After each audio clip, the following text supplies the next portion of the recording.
Аз съм Филип и в това видео ще ви представя някои въпроси за мен и относно това как прекарам времето си, които според мен ще са интересни. Какво обичам да правя сутрин? Сутрин като стана, обичам да си пусна музика, да си направя кафе или много с какао и да си пусна една компютърна игра. По този начин се разсъмвам и започвам да имам с настроение и бодещо. Къде обичам спортувам? В парка у нас, Западен парк. Там най-често правя крос тичане или игра в американски футбол с приятели. По този начин си поддържам формата и се забавлявам истински.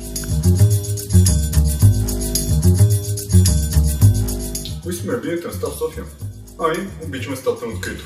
Най-често с приятели се събираме пред Народния театър Иван Вазов или Борисова градина или Южен парк. Като цяло не обичам затворени места, кафета, ресторанти, предпочитам да имам въздух около мен.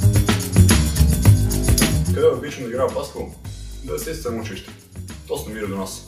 Там тренирам уменията си и също така играм с другите момчета. Какво обичам да правя вкъщи? Като имам свободно време, вкъщи най-обичам да релаксирам, да се отпускам.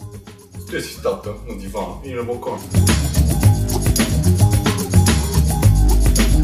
Каква музика слушаме? Слушам много различни стила. Като започна от рок, метал, рап, ска, пънк, реге.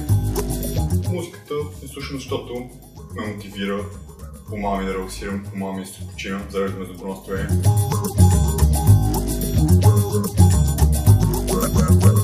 Какво ме мотивира?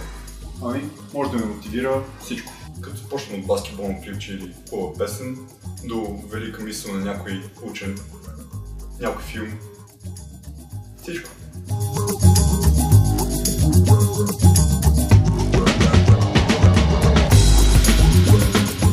В момента съм лятна ваканция и за съжаление не мога да ви покажа университета, в който уча или работата, в която работя, но като впечатление ще ви кажа, че съм доста доволен от двете места. Получавам много добри знания и опит.